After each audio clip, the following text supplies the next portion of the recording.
لہذا مشرقی پاکستان کے بارے میں تو ہماری وہ توقعات بالکل غلط ثابت ہوئی کہ امریکہ ہمیں آ کر مدد کرے گا، اس کا بیڑا آ رہا ہے اور وہ جو ہے بھارت کو روک لے گا اور پاکستان کی سالمیت جو ہے وہ قائم رہ جائے. وہ ساری امیدیں جو ہیں نقش برآب ثابت. بلکہ جس طرح اس مرتبہ چین نے معاملہ کیا ہے اسی طرح کا معاملہ اس وقت چین نے صاف کہہ دیا تھا. ہمیں بڑی توقع تھی کہ وہ ہماری مدد کرے گا سن 71 میں. انہوں نے صاف کہہ دیا تھا کہ یہ جو کچھ اس پاکستان میں ہوا ہے یہ آپ کی اپنی غلطیوں کی وجہ. ظاہر بات ہے کہ وہاں اندرونی طور پر ایک خلفشار پیدا ہوا، ایک بغاوت پیدا ہوئی ہے. بھارت تو اس سے فائدہ اٹھا رہا ہے. ساری بے چینی وہاں ہوئی ہے تو پیدا ہوئی ہے آپ کے غلط اندیشے، بلکہ لہٰذا اس سے باخود بنے. بہرحال اس کا نتیجہ یہ ضرور نکلا کہ اگرچہ مشرقی پاکستان کا معاملہ تو جو ہو رہا تھا اور جس نہج پر گیا انہوں نے جانے دیا جائے، بلکہ بعد میں کسنجر نے کہہ بھی دیا کہ ہماری اپنی پالیسی بھی ہے کہ مشرقی پاکستان مغربی پاکستان سے علیحدہ. اور میں اس میں سمجھتا ہوں کہ بے ایمانی یا بدنیتی کا عنصر بھی ہو سکتا ہے،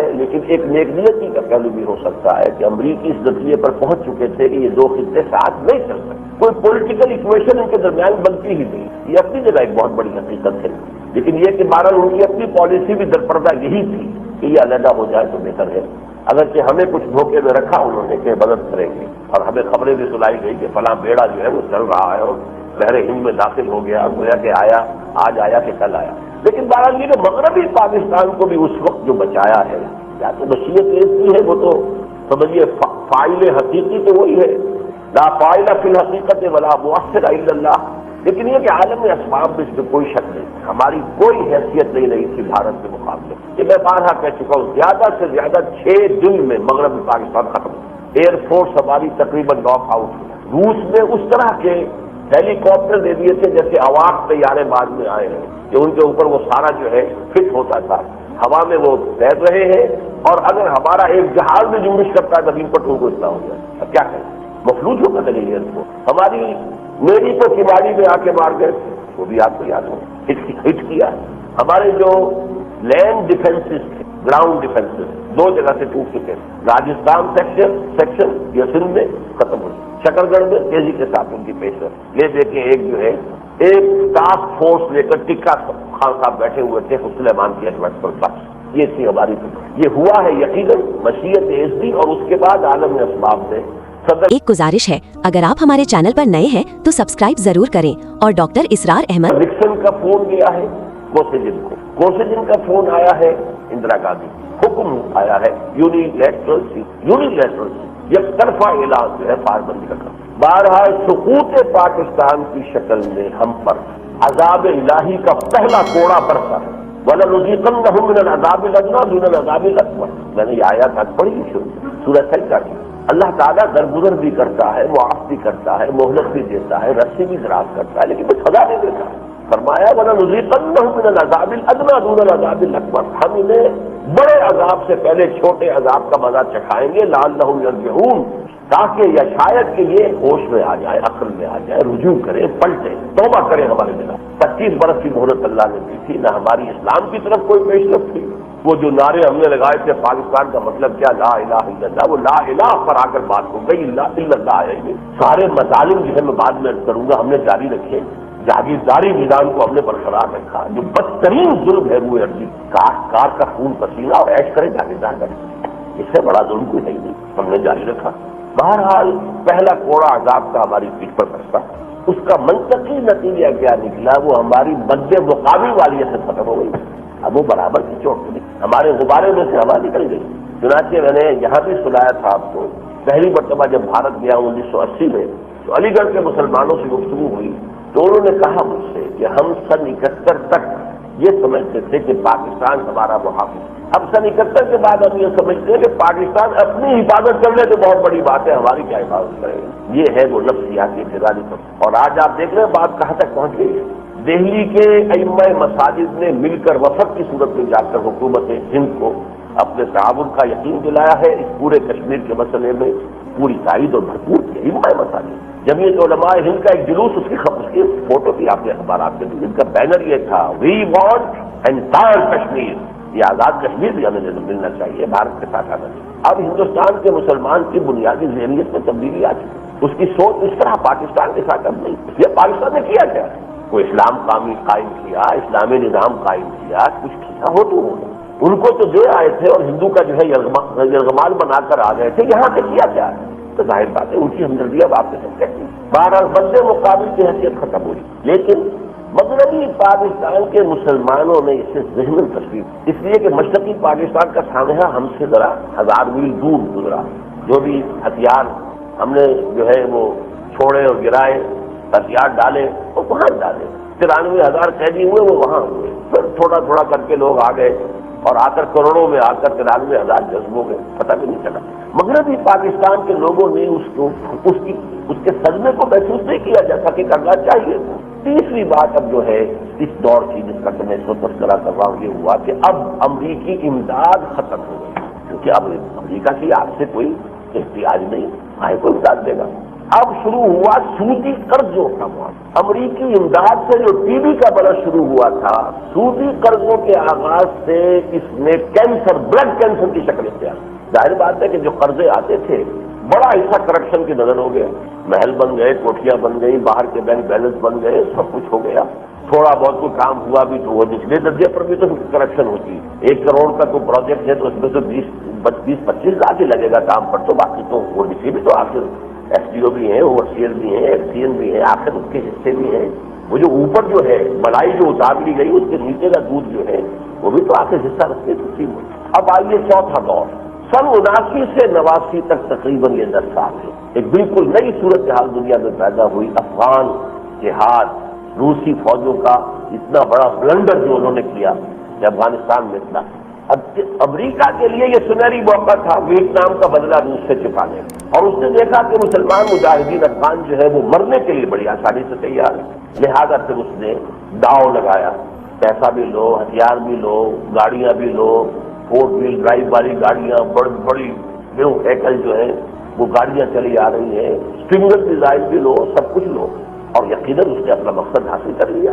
نہ صرف یہ کہ ویتنام کا جو ہے وہ بدلہ چکا لیا، بلکہ اس آگے بڑھ کر USSR کا ٹکڑے ہو گئے، برباد ہو گئے، لیکن اس پوری امداد کا کنجوس جو ہے وہ تو پاکستان تھا، لہذا پاکستان نے اس میں سے اپنا حصہ وصول کیا، کوئی دیانت دارانہ کمیشن لیا، کوئی بددیانتی کے ساتھ للیاں جس کو کہتے لوہیوں کی، اور ہمارے بڑے بڑے جرنیل جو بن گئے بلینئر وہ کہاں سے بن گئے۔ لیکن اس عرصے کا جو میرا اس وقت کا موضوع ہے اس کے حوالے سے اہم بات یہ ہے کہ اس عرصے میں پھر ہم، کیونکہ امریکہ کو ہماری ضرورت تھی اپنے اس مقصد کی، ہم پھر مد مقابل ہو گئے، گردن ہم نے پھر اکڑا لی، ہم بھارت کے برابر کی چوٹ۔ اس کے بعد جو 10 سال ہے 89 سے اب 99، اس کے جو سمجھیے کہ اہم نکات ہیں، پھر اس کی معیشت کا بیڑا غرق، وہ امداد کے ذریعے جو ٹی بی شروع ہوئی تھی اور قرضوں کے ذریعے، سودی قرضوں کے جو بلڈ کینسر شروع ہوا تھا، اس کے نتیجے میں ہماری معاشی اقتصادی موت واقع ہو چکی ہے۔ یہ تو ایسے ہی ہے جیسے کہ آج کل آپ کو معلوم ہے کہ مریض تقریباً فزیکلی مر چکا ہوتا ہے، لیکن اس کو یہ نلکی جو ہے وہ لگی ہوئی ہے، یہ فلاں چیز لگی ہوئی ہے، ادھر سے جو ہارٹ کے اوپر بھی کوئی کرنٹ کے ذریعے سے اسے چلایا جا رہا ہے، تو وہ اس کو اسے کہتے ہیں ہیومن ویجیٹیبل، کہ یہ انسانی جو ہے جیسے ککڑی ہو، کوئی بڑا سا کھیرا ہو، بس اس کو اس طرح کی ایک وجود ہے اس کا۔ پاکستان کی معیشت کی حیثیت اس سے زیادہ نہیں، ہماری تگو اب سب سے بڑھ کر یہ ہو گئی کسی طرح ڈیفالٹ سے بچ جائے، بس ساری جد و جہد، ہماری ساری سیاسی معاشی تگو دو بھاگ دوڑ ڈیفالٹ کا بن جائے، اور یہ کہ قرضوں کی ری شیڈولنگ کرانے کے لیے ان کی منتیں، ان کی سماجتیں، ان کی خوشامدیں، ان کے پاس جانا، ان کی جو ہے ظاہر بات ہے وہ اپنی باتیں منواتے ہیں۔ تیسری چیز جو ہے اس دور کی وہ اہم جو سمجھ لینی چاہیے، اب امریکہ فیصلہ کن طور پر بھارت کا ہم نوا ہے، وہ بین بین والی پالیسی ختم ہو گئی جو افغان جہاد کے دوران تھی، اب بات ختم ہوئی، اب فیصلہ کن طور پر امریکہ کا جھکاؤ بھارت ہے۔ اس کے بہت سے عوامل ہیں لیکن میں اس پر تفصیل میں نہیں جا سکتا۔ 5ویں چیز یہ کہ پاکستان پر دباؤ پڑا، امریکہ کی دوستی ہوگی بھارت کی تو نتیجہ کیا نکلے گا؟ پاکستان پر دباؤ ایک یہ کہ مد مقابل ہونے کا خناس دماغ سے نکال کر حقائق کو دیکھو، زمین کو دیکھو، زمین کے جو گراؤنڈ فیکٹس ہیں ان کو دیکھو، تو کسی اعتبار سے بھارت کے مد مقابل یہ خناس ہے تمہارے دماغ میں، نکال بال کرو اور بھارت کے ساتھ نارملائز کرو اپنے ریلیشن سے، بغیر کشمیر کے حل کا ذکر کیے ہوئے اسے مؤخر کرو، وہ ہوتا رہے گا، دیکھا جائے گا، لیکن تجارت ثقافت اور آمد و رفت ان تینوں کے دروازے کھول دیں۔ یہ دباؤ ہے کہ جو ہم پر امریکہ کی طرف سے بھارت کے معاملے میں ہوا ہے۔ اسی نے ایک اضافی فیکٹر بھی کہ اسی دور میں آ کر کشمیر کے بارے میں خود امریکہ کی نیت خراب ہو گئی، اور یہ وہ بات ہے کہ جو ایک بھارتی وزیر داخلہ نے فلور آف دی ہاؤس پر کہی تھی انڈین پارلیمنٹ کہ امریکہ کی اپنی نیت خراب ہے، اور وہ یہ کہ امریکہ چاہتا ہے کہ کشمیر کو پاکستانی کشمیر بھی پاکستان سے واپس لے کر، اور یہ جو شمالی علاقے ہیں وہ بھی واپس لے کر، اور ایک زمانے میں وہ جو مجھے اس کا نام یاد نہیں آ رہا جو خاتون تھی اس ریجن کی جو ہے وہ امریکہ کی جو سیکرٹری تھی، انہوں نے کہا تھا وہ علاقے بھی لیں گے چین سے واپس جو کشمیر کے پاکستان نے دے دیے، کیا نام ہے رابن رافی، اس نے یہ لکھا وہ بھی دیں گے، یعنی یہ کشمیر جو بھارت کا ہے، یہ کشمیر جو پاکستان کا ہے، گلگت اور بلتستان جو پاکستان کے پاس ہے، اور پاکستان نے جو تھوڑا سا علاقہ دے دیا تھا لداخ کا، کیوں سب کو لیں اور لے کر ایک اسٹیٹ بنائیں گے، ایک ریاست ہوگی، علیحدہ ہوگی، آزاد ہوگی۔ یہ گویا کہ ہارٹ آف ایشیا میں ایک نیا اسرائیل قائم ہوگا تاکہ یہاں سے مانیٹر کر سکیں، کنٹرول کر سکیں، ایک طرف چین کو کریں، ایک طرف بھارت کو کریں، ایک طرف پاکستان کو کریں، افغانستان کو کریں، اور یہ ترکستانی مسلم ریاستیں جو ہیں ان کو بھی کریں۔ وہ تو یوں سمجھیے نا کہ دنیا کی چھت پر جا کر بیٹھ جانے والی بات ہے کہ امریکہ جو ہے دنیا کی چھت پر جا کر بیٹھ، یہ نیت خراب ہے۔ ایک اور حقیقت سامنے رکھیے، موجودہ حکومت جو آئی ہے نواز شریف حکومت، یہ امریکہ سے NOC لے کر آئی ہے۔ میں بھی ان دنوں میں امریکہ میں تھا، اگرچہ اس تقریر میں نہیں تھا، لیکن اس کی تقریر جس کا جو وہاں چھپا تھا معاملہ، شہباز شریف صاحب گئے ہوئے تھے، اور مین ہیٹن میں کمیونٹی ہال جو ہے ان کا، اس میں جو کارپوریشن ہال کی طرح ہوتا ہے، وہاں تقریر کی تھی کہ اگر ہمیں نہیں حکومت بنانے دی گئی پاکستان میں تو پھر فنڈامنٹلسٹ جو ہے وہاں پر حکومت بنا لیں، اور آپ کو معلوم ہے امریکہ کی جان جاتی ہے فنڈامنٹلسٹ کے نام سے، لہذا وہ الیکشن جو ہوا اس میں کوئی شک نہیں کہ کوئی آن دی اسپاٹ دھاندلی نہیں ہوئی ہے، لیکن اس کے اندر انجینئرڈ الیکشن ہونے کا جو معاملہ بے نظیر نے بعد میں اصطلاح استعمال کی تھی، اس کو میں نے آپ کو یاد ہے، کئی دفعہ کہا کہ وہ بات درست ہے، اور یہ لغاری صاحب کے ذریعے سے وہ انجینئرنگ ہوئی تھی کہ جو بھی کیئر ٹیکر گورنمنٹ بنی تھی ان میں سب میں جتنے بھی پیپلز پارٹی کے بدترین دشمن ہو سکتے تھے ان سب کو لا کے جمع کر دیا۔ آخر ان چیزوں کے اثرات ہوتے ہیں، وہ نتائج نکلتے ہیں، چاہے آن دی اسپاٹ نہ ہوا۔ بہرحال یہ جو فضا تھی، اب اس پس منظر میں 28 مئی 1998 کو جو ہم نے ایٹمی دھماکے کیے، اس سے جو فضا پیدا ہوئی وہ یہ تھی کہ گویا کہ ہم پھر دوبارہ مد مقابل ہو کر ڈنکے کی چوٹ اور برابر کی چوٹ ہو کر کندھے سے کندھا ملا کر بھارت کے ساتھ کھڑے، اور اس کے ساتھ کیونکہ یہ بات بھی تھی کہ کلنٹن نے 5 مرتبہ فون کیا تھا کہ مت کرو، اور نواز شریف صاحب نے جو بھی اللہ نے اس وقت انہیں ہمت دی، جرأت دی، انہوں نے اپنی سیاست کی حکمت عملی کے لیے تو بھی سمجھا، یہ تو سب ان کی اپنے ذہن کی بات ہے، انہوں نے اس کو نظر انداز کیا تو گویا کہ ایک ثبوت پیدا ہوا کہ ہم آزاد ہیں۔ پاکستان صدر امریکہ کی ڈکٹیشن لینے کے لیے تیار نہیں ہے، we are a free nation, اور ہم ایکول لیول کے اوپر بھارت کے ساتھ آنکھوں میں آنکھیں ڈال کر بات کریں۔ یہ گویا کہ انتہائی یوفوریا کی ایک پوزیشن تھی ہماری۔ یہ یوفوریا جو ہے ایک اپنے بارے میں احساس ہو جانا کہ ہم بہت کچھ ہے، ہماری حیثیت ہے، یہ کافی عرصے کے بعد لوٹ کر یہ پوزیشن ہماری اس ایٹمی دھماکوں کے ذریعے سے پیدا ہوئی۔ اسی کیفیت میں جب اعلان لاہور ہوا ہے، 5 سال چل کر آئے ہیں، پھر جو بھی جب فیئر ڈالی گئی ہے، جو بھی تقریریں ہوئی ہیں، شاعری جو ہے بگاڑی گئی ہے، اس میں بھی ایکویلٹی کا احساس تھا، برابر کی سطح پر بات ہو، اس میں بھی کوئی ایسی بات نہیں تھی کہ ہم کو بہت دب کر بات کر رہے ہیں۔ یہ چیز اپنے کلائمیکس کو پہنچی ہے جب یہ کارگل کا جو معاملہ 2 مہینے پہلے شروع، اور اس میں جو بھارت کی بے بسی، تلبلاہٹ، اپنی پوری طاقت صرف کر کے کچھ نہیں کر پا رہا، یہ جو کیفیت سامنے آئی ہے تو یوں سمجھیے کہ ہمارے اندر وہ جو احساس تھا اپنی برابری کا اور برابر کی چوٹ ہونے کا اور مد مقابل ہونے کا اور ایک آزاد ملک ہونے کا، یہ احساس اپنے پورے عروج کو پہنچ گیا، کلائمیکس کو۔ اسی کا مظہر ہے کہ بھارت کے 2 MiG ہم نے گرائے، بڑے اعتماد کے ساتھ گرائے، اور فوج نے یہ ثابت کیا کہ پوری طریقے سے ایک باوقار قوم کی حیثیت سے ہم اپنی فضائی حدود کی جو ہے خلاف ورزی کرنے والوں سے نمٹ سکتے۔ لیکن اب اس پس منظر میں آئی ہے یہ جو امریکہ کی نواز شریف صاحب کی یاترا ہوئی اور وہاں جو اعلامیہ نکلا اور جن حالات میں یہ سفر ہوا، اس نے گویا کہ اس غبارے کو ایک دم ختم کر کے ہوا نکال دی، ایک اینٹی کلائمیکس، پوری قوم صدمے سے دوچار۔ یہ صدمہ محسوس کیا اس قوم نے، 71 کا صدمہ اتنا محسوس نہیں کیا تھا، لیکن وہ ہم سے 1000 میں دور کی بات ہے، یہ تو بالکل سر پر بیٹھی ہوئی بات ہے۔ اگرچہ ہمارے ذرائع ابلاغ اور جو سرکاری درباری لوگ ہیں وہ تو یہ کہہ رہے ہیں عوام کو کوئی نہیں ہے، صرف کچھ مذہبی لوگ ہیں، مذہبی جماعتیں ہیں، بس ہیں، یہ ہیں وہ ہیں، کچھ جہادی ذرا تنظیمیں ہیں، وہ ذرا باتیں کر رہی ہیں، اخبارات میں یہ تاثر دیا جا رہا۔ باقی عوام کے یہاں کوئی بے چاری نہیں ہے، کوئی پریشانی نہیں ہے، لیکن واقعہ یہ کہ پوری قوم کے نزدیک صدمے سے دو چار ہے، اور اس سے میں انگریزی میں یہ کہوں گا کہ it is as if we have been cut to size, ہماری وہ حیثیت ختم ہو گئی۔ کنٹراسٹ ایسا آیا ہے کہ صدر امریکہ بھارت کے وزیر اعظم کو بلاتا ہے، وہ رول اس سے کہتا نہیں میں نہیں آتا۔ صدر امریکہ مسلسل وہ بولی بول رہا ہے جو بھارت بول رہا تھا۔ اس حال میں ہمارا وزیر اعظم ریکویسٹ کر کے، اور بڑے ہی غیر معمولی حالات میں، ان کے یہاں چھٹی تھی، نیشنل ہالیڈے تھی، جو بھی چل رہا تھا، لیکن جس طرح کس طرح کی التجائیں کی ہوں گی، پر سب کی منتوں نے تو کھو دی رہی صحیح۔ اس کے بعد وہاں وہ گئے ہیں، اعلانیے پر جو دستخط ہوئے ہیں، اس کا نتیجہ جو ہے، میں اگر سبق کروں اس سے، ہے بات کل آج یہ صورت واضح ہو کر سامنے آ گئی ہے کہ ہم امریکہ کی کالونی ہے اور نواز شریف صاحب امریکہ کی طرف سے وائٹ رائے ہیں۔ اس لیے تو سوال یہ پیدا ہوا، یہ لینے کیا گئے تھے وہاں پر، کیا سبب تھا ان کے جانے کا؟ جس تیزی سے گئے، نہ وہاں کی ایمبیسی کو اطلاع ہے، وہ چکر میں ہے کہاں اتریں گے، کہاں پہنچ گئے ہیں، جہاز واشنگٹن جائے گا، نیو یارک آئے گا، اسپیشل اس کے لیے پرمیشن دی گئی کہ واشنگٹن جائے اور پھر واشنگٹن سے واپس آ کے نیو یارک کے مسافروں کو ان لوڈ کرے۔ یہ سارا کچھ کرنے کے لیے آخر کیا تھی ایسی قیمت، کیا مقصد تھا، کس مقصد کے لیے یہ ساری جو ہے، اگر یہی کام کرتا تھا؟ دیکھیے میں یہاں کر دوں کہ میرا اپنا موقف یہی تھا کہ جنگ کو ایوارڈ کیا جانا چاہیے، میں نے ڈنکے کی چوٹ کہا تھا، ڈی ایسکیلیٹ کرنا چاہیے، ڈنکے کی چوٹ کہا تھا کہ جنگ کو ایوارڈ کرنا چاہیے، لیکن رائے، ایک تو یہ کہ رائے ایک ہو، اس کا پس منظر بہت مختلف ہو سکتا ہے۔ بلا تشبیہ میں یہ مثال دے رہا ہوں کہ غزوہ احد کے موقع پر حضور کی بھی وہی رائے تھی جو عبداللہ ابن ابی رئیس المنافقین کی رائے تھی، رائے ایک تھی۔ حضور کی رائے بھی یہ تھی کہ مدینے میں محصور ہو کر دفاع کیا جائے، جیسا کہ 2 سال کے بعد غزوہ خندق نے کیا، حضور کی ذاتی رائے یہ تھی۔ لیکن کچھ نوجوان صحابہ کرام خاص طور پر جو بدر میں نہیں جا سکے تھے، اس شہادت سے محروم رہے تھے، پہلے معلوم ہی نہیں تھا کہ جنگ ہو جائے گی، انہیں یہ تھا کہ ہمیں تو ذوق شہادت ہے، ہمیں تو جوش جہاد کا ہمارا تقاضا ہے، کھل کر جا کر میدان میں مقابلہ کریں گے، ہم اس طریقے سے کیوں بیٹھ کر محصور ہو کر دفاع کریں۔ حضور نے ان کی رائے کا لحاظ کیا۔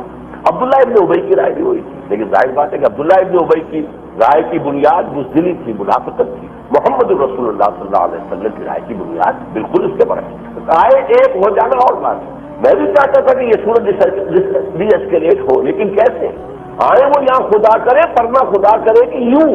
دیکھیں کیسے تھا، شروع ہی سے آثار ہو گئے تھے کہ ہماری سیاسی قیادت ہے وہ مصالحت کی طرف آمادہ ہے۔ یعنی میں اس بحث میں نہیں جانا چاہتا کہ کارگل کی سچویشن جو ہے جو فلیئر اپ ہوئی ہے وہ ان کی مرضی کے بغیر ہوئی یا ان کے علم کے بغیر ہوئی، فوج نے اپنے طور پر مجاہدین کو یا تو از خود یا مجاہدین کو جو ہے سپورٹ دے کر، یہ ایڈونچرزم جو ہے یہ صرف فوج کا اپنا تھا، میں کچھ نہیں چاہتا اور نہ میں اس بحث میں پڑھنا چاہتا ہوں، لیکن یہ بات معلوم ہے کہ ایک طرف فوج کا رویہ تھا، 2 جہاز انہوں نے مار گرائے، اور نمبر 2 جب پائلٹ انہوں نے مانگا جو زندہ پکڑ لیا گیا تھا تو فوج کی طرف سے انکار ہوا، ہم واپس نہیں کریں گے۔ حالانکہ بھارت کا کہنا یہ تھا کہ یہ POW نہیں ہے جنہیں آپ اپنے پاس روک سکیں، جب تو ڈکلیئر ہے ہی نہیں پاکستان اور بھارت کے درمیان، تو آپ اسے POW بولا کر کیسے رکھیں گے؟ لیکن پھر بھی فوج کا موقف تھا ہم واپس نہیں کریں گے، لیکن ہماری حکومت نے واپس کی۔ تو مصالحت کی آباد یہ تھی۔ پھر بھارت کسی درجے میں بھی ویلکم نہیں کر رہا تھا سرتاج عزیز کے دورے کو، ہم نے بھیجا، ساری توہین کو برداشت کیا۔ تو یہ تو ایک روش تھی کہ مصالحت ہو جائے، صورتحال بگڑنے نہ پائے، ایسکیلیٹ نہ ہو، چوتھی جنگ نہ ہو، یہ تھی۔ پھر یہ کہ جب بات کھل گئی کہ بیہائنڈ دی سین جو نیگوشیشن چلی ہیں، جو ڈپلومیسی چلی ہے، وہ ٹریک 2 ڈپلومیسی آپ کہتے ہیں اسے، یا بیک چینل ڈپلومیسی کہتے ہیں، ڈاکٹر مبشر حسن صاحب گئے کیوں گئے، کیسے گئے، پھر نیاز نائب صاحب گئے کیوں گئے، کیسے گئے، پھر یہ کہ انہوں نے تو آگے ہی کہہ دیا تھا کہ بس ٹائم ٹیبل طے ہو رہا ہے، بیٹھ کر کمانڈر جو ہے وہ طے کر لیں گے وہاں سے واپسی کا جو ہے ٹائم ٹیبل، یہاں تک بات پہنچی، پھر یہ کیا دینے گئے؟ یہ بہت بڑا سوالیہ ہے، نشان ہے۔ ٹیلی فون پر کہتے تھے ٹھیک ہے جی ہم کر رہے ہیں، آپ کی جو رائے تھی اسی کے مطابق کر رہے ہیں، ہم اور بھارت آپس میں گفتگو کر کے اس معاملے کو سلجھا لیں گے۔ اس کا صرف ایک جواب صاحب نے اب تک آ رہا، دوسرا کوئی جواب ہے نہیں، اس لیے میں اب اس کو چاہے جی میرا چاہے یا نہ چاہے اس کے سوا جو ہے کوئی اور شکل ہے نہیں، صرف اپنی نوکری کو پختہ کروانے کے لیے کہ جو بھی کچھ ہو جائے گا، بہرحال میری نوکری پکی رہنی چاہیے، اس کے سوا کوئی بھی سمجھ میں نہیں آتی علت، کوئی سبب، کوئی وجہ کے اصلاح کے لیے گئے۔ بہرحال میں اصل میں آنا ہوں اب اس مسئلے کی طرف، یہ تو ہے سین سامنے کا، اب بیہائنڈ دی سین چلے، سوچیں ہے آج کیوں ذلیل کے کل تک نہ تھی پسند گستاخی فرشتہ ہماری جزا، یہ ہمارے ساتھ ہو رہا ہے، کیوں ہو رہا ہے؟ میں نے جو آیات پڑھی تھی سورہ شورى کی آیت،